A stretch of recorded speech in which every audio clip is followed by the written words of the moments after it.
Hi guys, welcome back to your third and final Queen in 15 self-love lesson. So we've been speaking loads about those kind of negative limiting beliefs that we've learnt from society and how they can kind of hold us back. So today we're going to kind of talk through a few of the specific ones that ironically come from the industries that claim to be all about your health.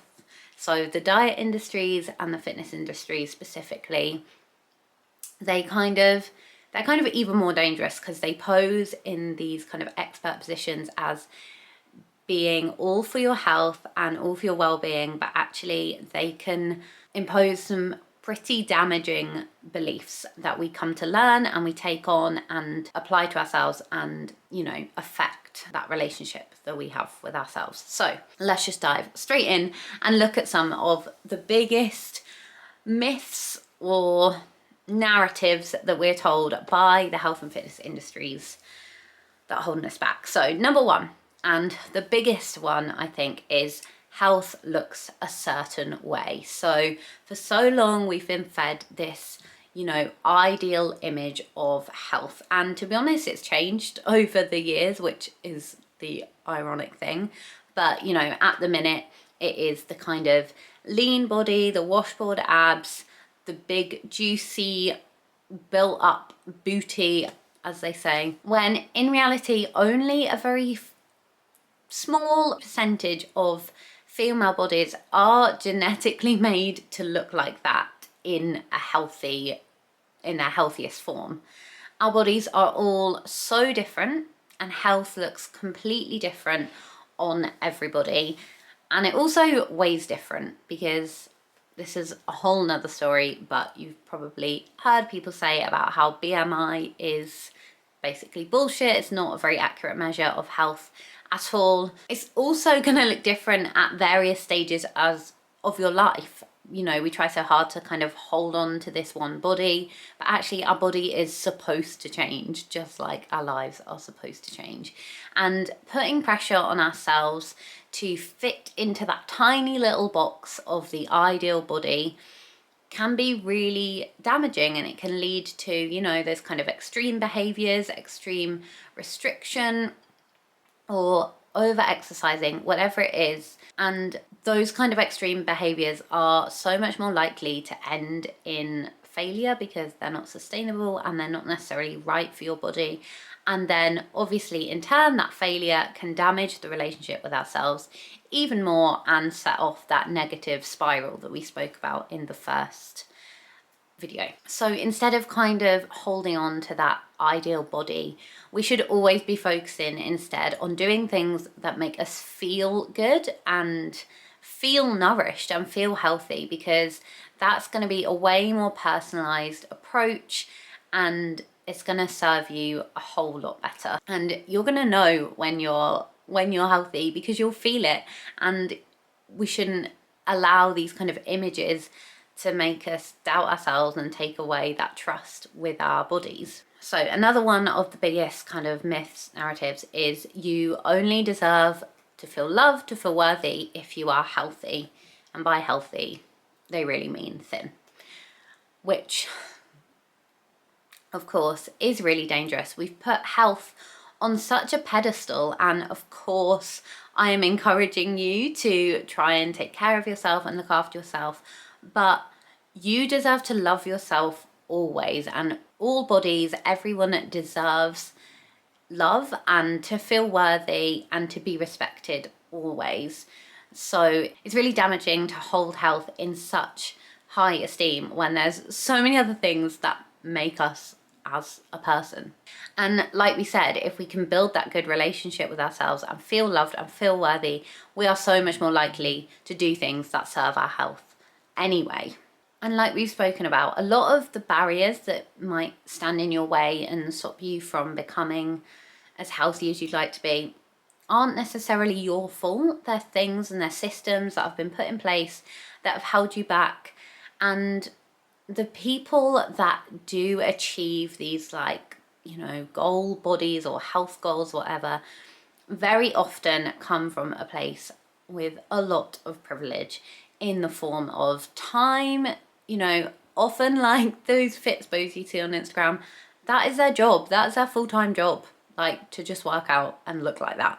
So of course, if you had all the time in the world to do that and you were getting paid to do it, it would make it a lot easier not having to juggle it with a 9 to 5 or your uni work or whatever it is.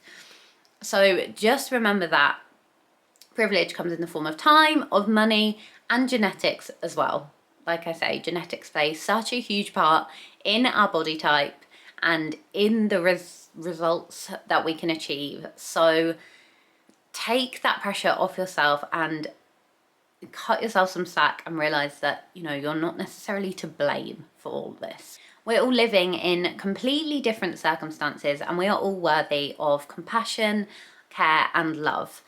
And that doesn't mean that you don't have the power to make these changes. You absolutely do, but it has to come from a place of love and from that kind of more gentle approach that's going to be a lot more successful. Because despite what they tell us as well, happiness doesn't come from a body goal. It just doesn't. Happiness is an internal thing.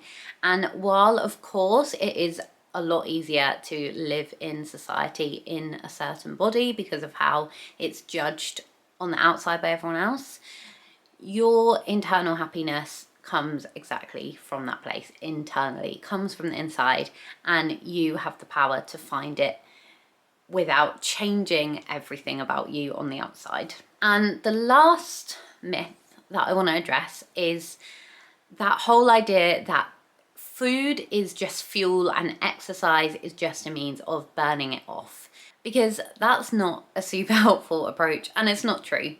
Both of these things are instinctively enjoyable parts of the human experience. We have taste buds for a reason. So you're not a bad or a sinful person for wanting to enjoy food or eat foods that you love.